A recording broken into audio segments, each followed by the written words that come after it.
الفاتحة. أعوذ بالله من الشيطان الرجيم. بسم الله الرحمن الرحيم. رب العالمين الرحمن الرحيم إياك نعبد وإياك نستعين صراط الذين أنعمت عليهم غير المغضوب عليهم رب اغفر لي ولوالدي آمين. بسم الله الرحمن الرحيم. الحمد لله رب العالمين والصلاة والسلام على أشرف سيدنا ومولانا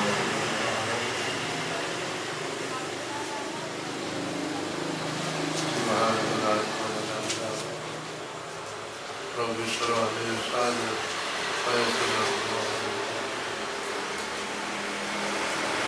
بسم الله الرحمن الرحيم. إذا أراد الله بعبد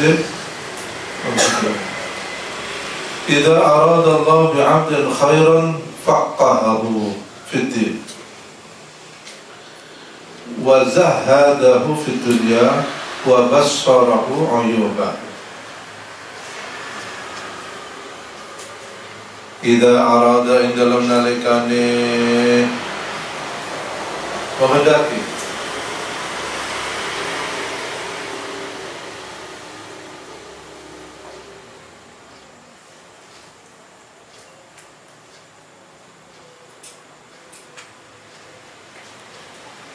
Idza arada in dalam nalikane menghendaki sapa Allah bi'abdin alam hamba dikehendaki khairan yang bagus baik, ya faqaha, maka Allah akan memudahkan memberikan pemahaman hu ing abdin fiddin dalam urusan agama. Cirinya orang kalau dikehendaki baik oleh Allah, setiap ngaji mudah paham, setiap belajar mudah paham, berarti dikehendaki baik oleh Allah. Bukan bulat, dijelaskan sekali paham ya. Berarti memang dia dikehendaki baik. Ada juga pasangannya wazahada. Wazahada jadi menzuhudkan. Maksudnya apa? Mengurangi rasa dunia.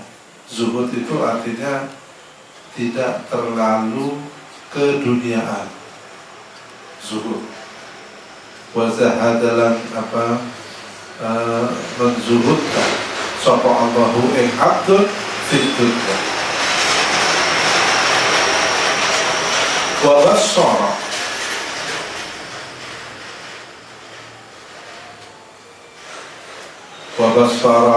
bassara menampakkan sapa Allahu ing abdun uyubahu ing aibnya abdun.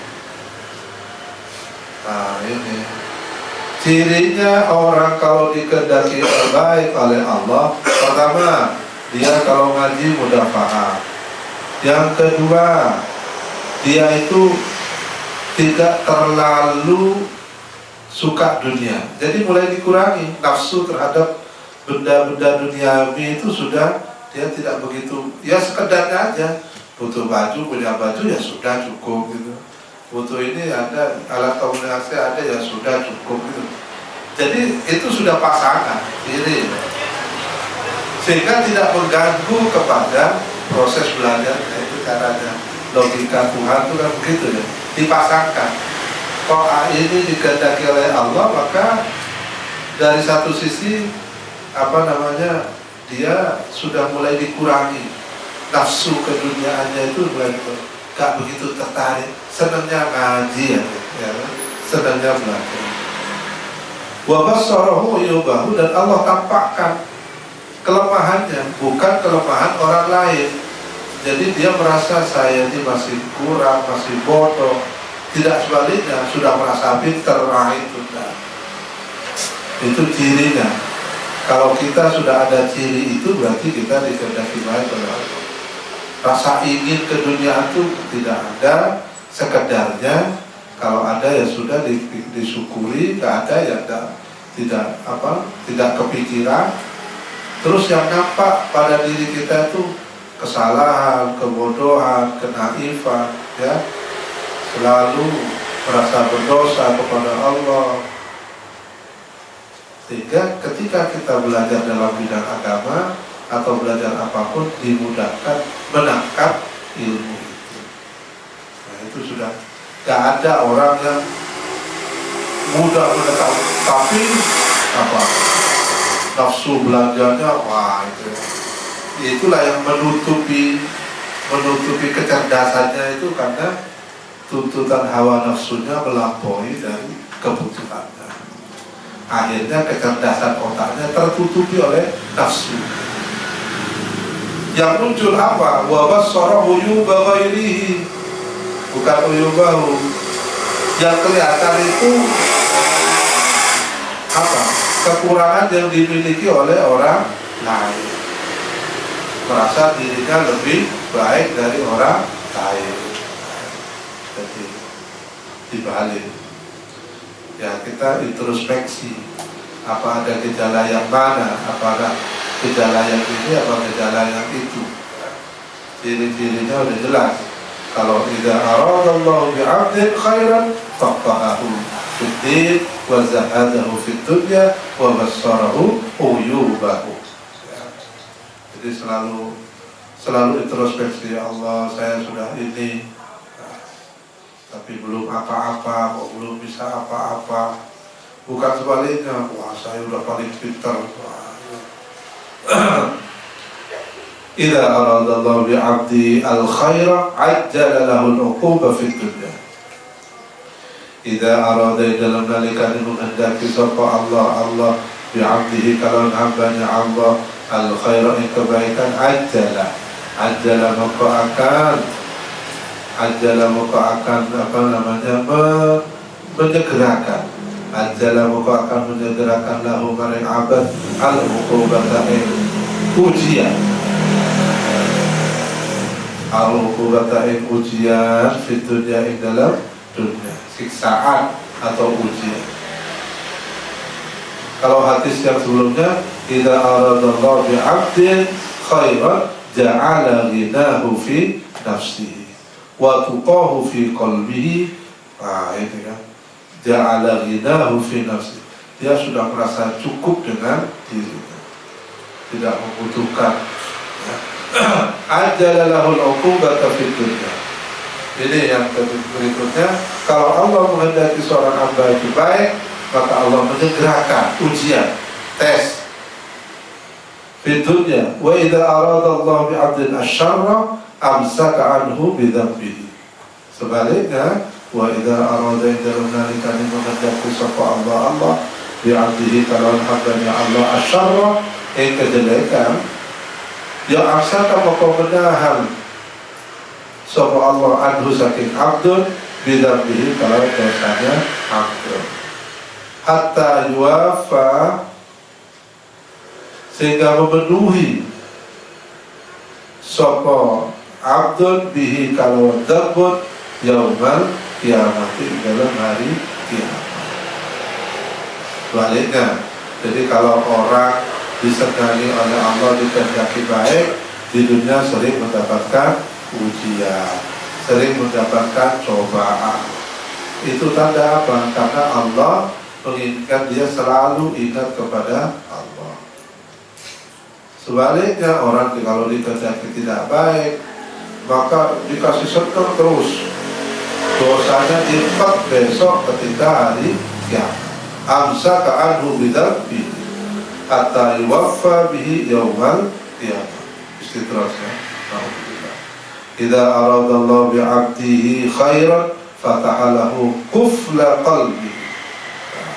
Idza arada dalam nalikan menghendaki sapa Allah bi'abdihi kalau hambanya Allah khairan yang kebaikan, fataha maka bakal buka sapa Allah lahu maring abdihi kufla qalbi. Apa ya? Kufla kulub hatinya, apa kulub? Apa ya? Kalau ya tutupnya lah, dari berpindah itu tutupnya lah, ya. Kufla lembute hatinya kulub yang lembut. Fatahalahu kufla qalbihi, sehingga dibuka hatinya dia menjadi lembut. Wa ja'ala fihi al-yaqina was-sidqa, wa ja'ala, menjadikan sapa Allah fihi ing dalam qalbun al-yaqina ing yakin, was-sidqa dan sungguh tenang. Wa ja'ala qalbahu wa'iyan,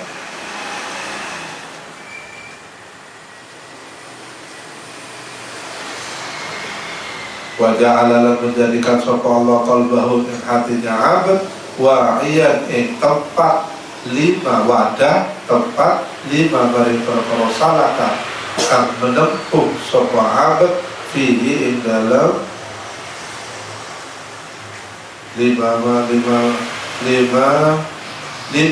perkara salaka kang menempuh sapa abad fihi ing dalam ma.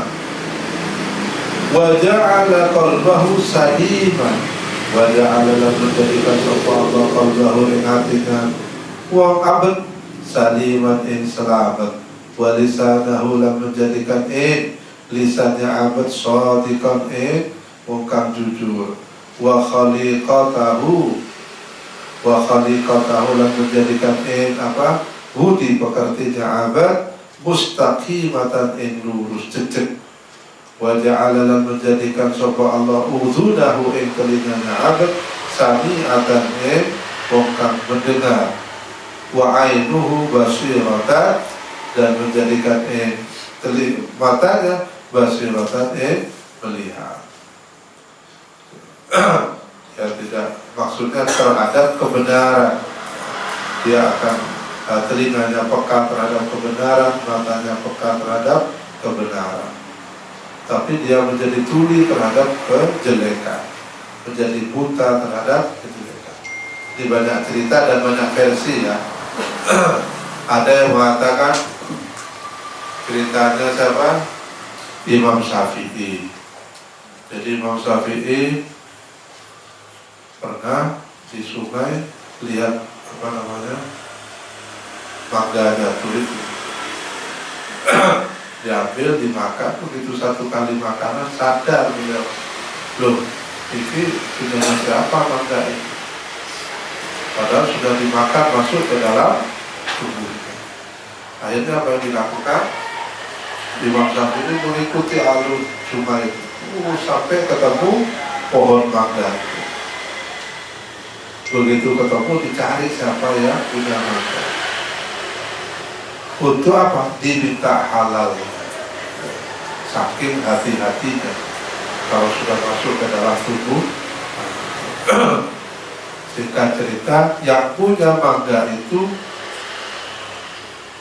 tahu siapa Imam Syafi'i, karena Imam Syafi'i itu pemuda yang ganteng, terkenal, rambutnya panjang. Nah, pada saat itu ya, panjang sebau Imam Syafi'i.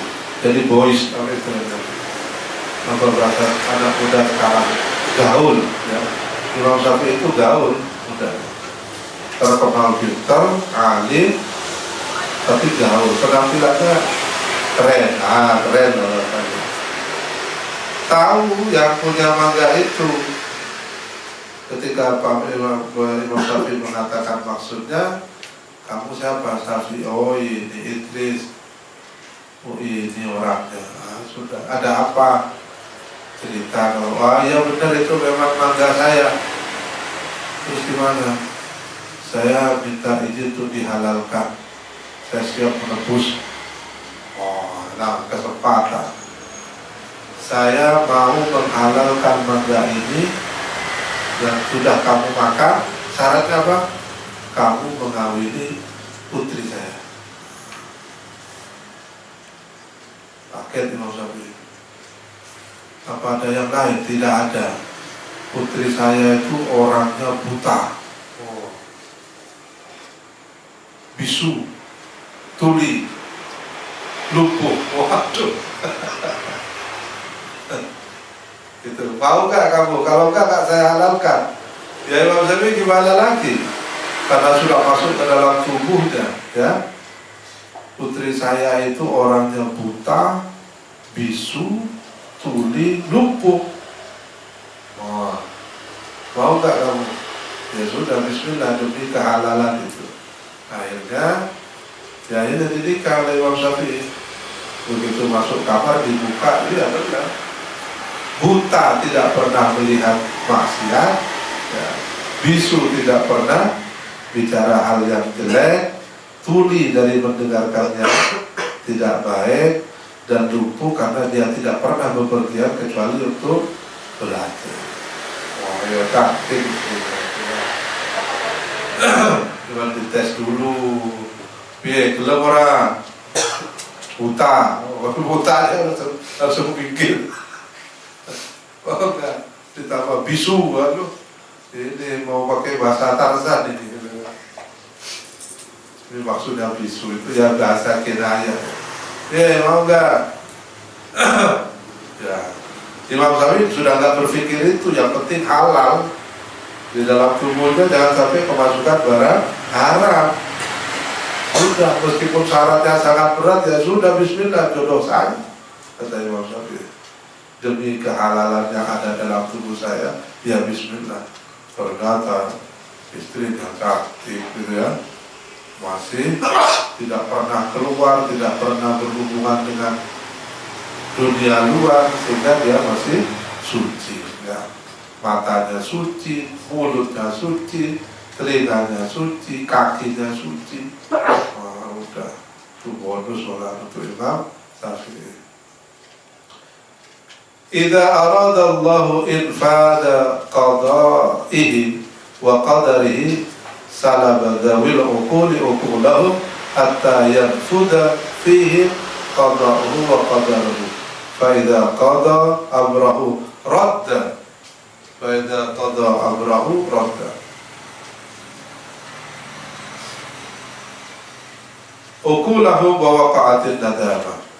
Idza arada dalam nalikane menghendaki sapa Allah infada qada'ihi, untuk infada nufud, menjalankan qada'ihi, keputusannya, qada'nya Allah, wa qadarihi, dan qadarnya Allah, salabah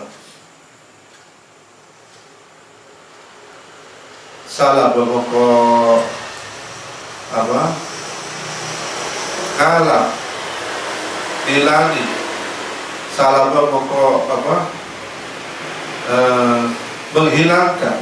Sulbun itu artinya apa namanya?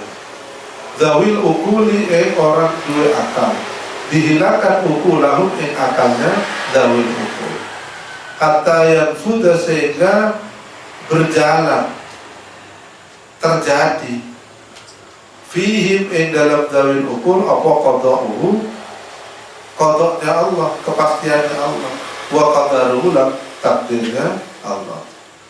Faidah qada, dalam nalikane memutuskan sapa Allah amrahu, perkara ni amrah Allah, radda maka mengembalikan sapa Allah ukulahu, akalnya zawil ukul, wa waqa'at, lan terjadi apa an-nadamatu, penyesalan. Jadi apa maksudnya? Idza arada Allah infada qada'ihi wa qadari, salabah, akan diambil dulu ya, dihilangkan dulu zawil ukul-ukulah hatta yafuda, sehingga orang yang berakal itu bertindak tidak rasional ya. Karena bertindak tidak rasional, maka terjadilah sebuah akibat peristiwa dari perbuatan yang tidak rasional ya. Wa idza qada amruhu, ketika Allah berkehendak apa? Memutuskan takdirnya, maka dikembalikan rasionalitasnya, sehingga dia tahu, loh kenapa saya kok berbuat seperti ini. Yang terjadi apa? Penyesalan. Ya. Jadi penyesalan itu terjadi karena pada saat kita melakukan sesuatu itu tanpa kita pertimbangkan terlebih dahulu ya. Begitu sudah terjadi, maka yang terjadi adalah tinggal penyesalan. Qada Allah itu masih bisa dirubah, tapi kalau takdir itu keputusan dari qada itu. Kayak misal gini,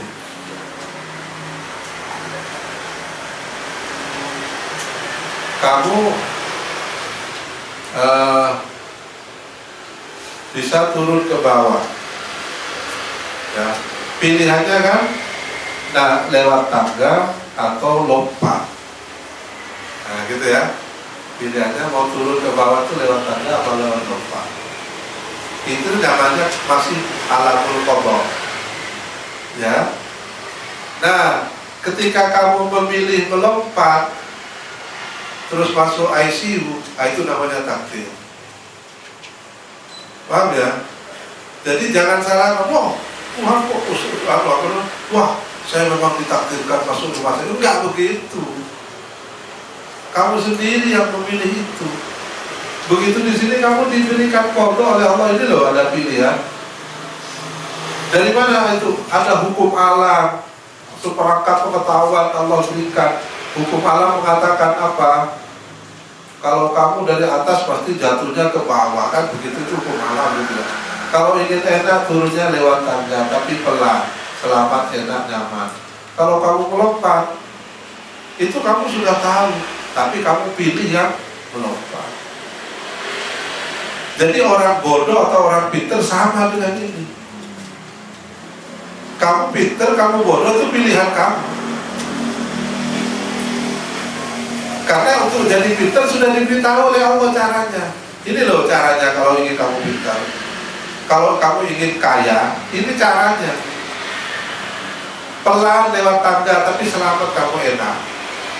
Ojo ke susu lompat. Yo gak terima kaki itu sing patah. Wis auto-auto sing patah. Nah, gak mari-mari kamu. Kamu tinggal memilih. Itulah dalam gambaran dalam hidup kita. Kenapa kita diwajibkan belajar? Agar banyak pengetahuan kita mana yang baik dan yang buruk untuk menentukan takdir kita itu. Jangan sampai takdir kita yang tidak baik. Gitu ya. Jadi orang kaya, orang bodoh itu adalah pilihannya sendiri. Kalau kamu memang mau kaya, Rasulullah sudah mencontohkan, ya kan? Kalau mau kaya apa? Ya berusaha, berdagang. Kalau ingin pintar, ya belajar. Gak bisa orang pintar mau kaya wiritan. Kita tasbih biro, aku juga kaya-kaya. Tuh, ngomong-ngomong, gak iso. Kamu wiritan kok, terus ternyata tetap melarat, utangnya akeh. Allah yang kita salahkan. Takdir saya rumah orang melarat. Itu gak bisa. Ya kamu gak kerja. Itu. Jangan nyalahkan Tuhan. Semuanya ditentukan oleh diri kamu. Sebelum jadi takdir, ayo qada itu kita buat yang baik. Kalau sudah jadi takdir, ya gak bisa. Karena itu sudah terjadi. Takdir itu artinya apa? Sesuatu yang sudah terjadi. Waduh, getun aku lampung. Ya gak bisa, getun gak bisa mengembalikan keadaan. Kayak getun itu. Ya, makanya dipikirkan. Biar pemikiran kita lebih matang, pertimbangannya itu berkorelasi dengan tingkat pengetahuan dan wawasan kita. Maka kita tolabul ilmi fadhilatun, itu maksudnya. Agar setiap perbuatan yang kita lakukan itu selalu manfaat. Min husnil mar'i tarkuhu ma'la yakni, kan gitu. Seseorang itu baik dilihat dari apa? Dari apa? Setiap perbuatannya itu dia lakukan dengan pertimbangan. Dia pasti tidak mau melakukan sesuatu yang merugikan dirinya. Itu berarti orang baik. Ngomong hati-hati. Kenapa? Kalau ngomong sembarangan takut menyinggung orang lain. Kalau menyinggung orang lain apa? Ya akibatnya tidak bagus juga untuk dirinya. Nah gitu kan. Itu kelihatan. Orang yang baik itu akan kelihatan.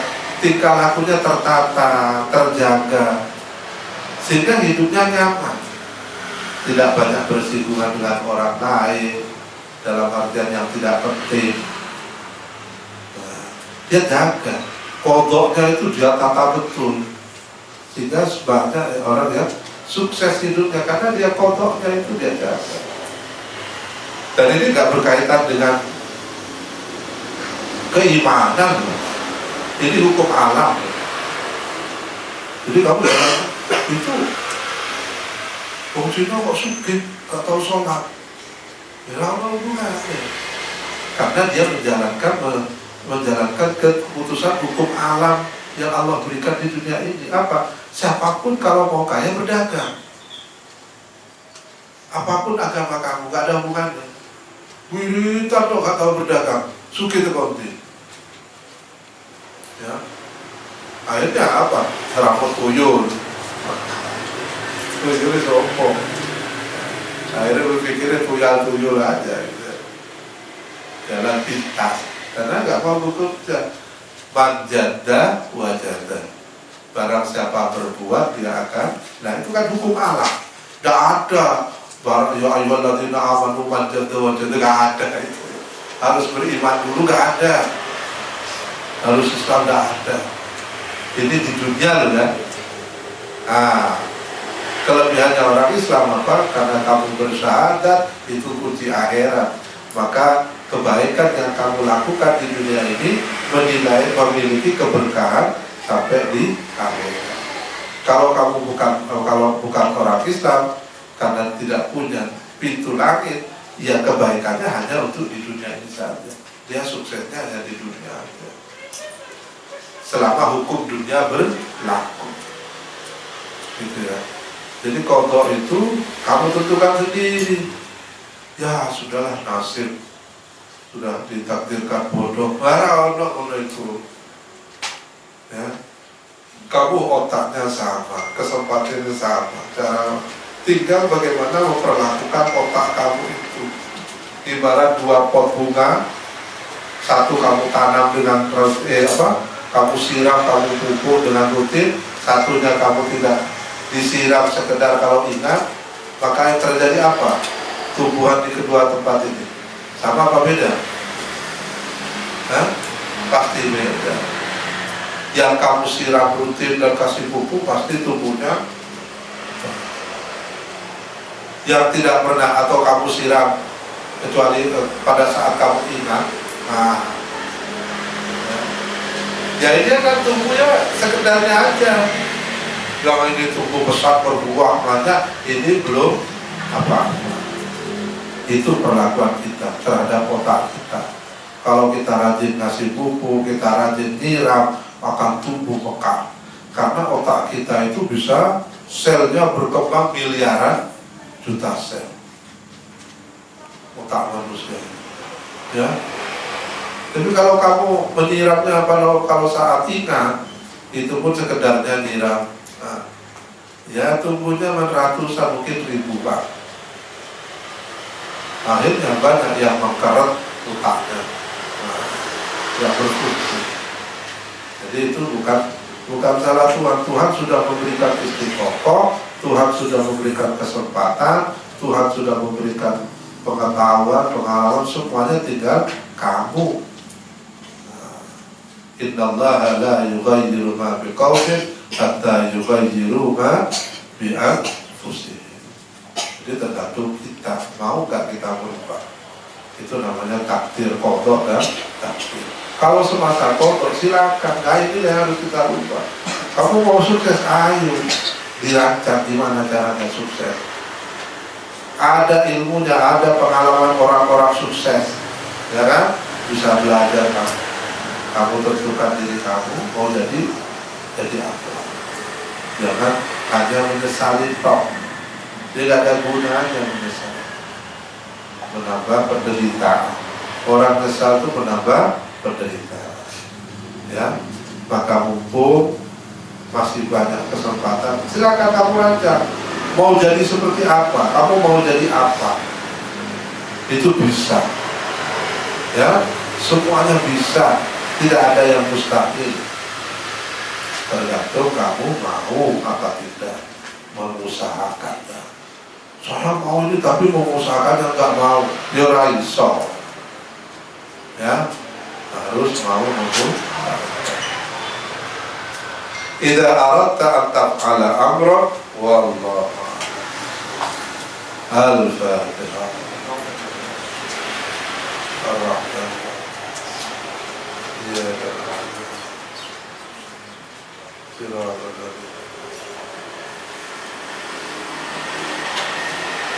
Assalamualaikum warahmatullahi wabarakatuh.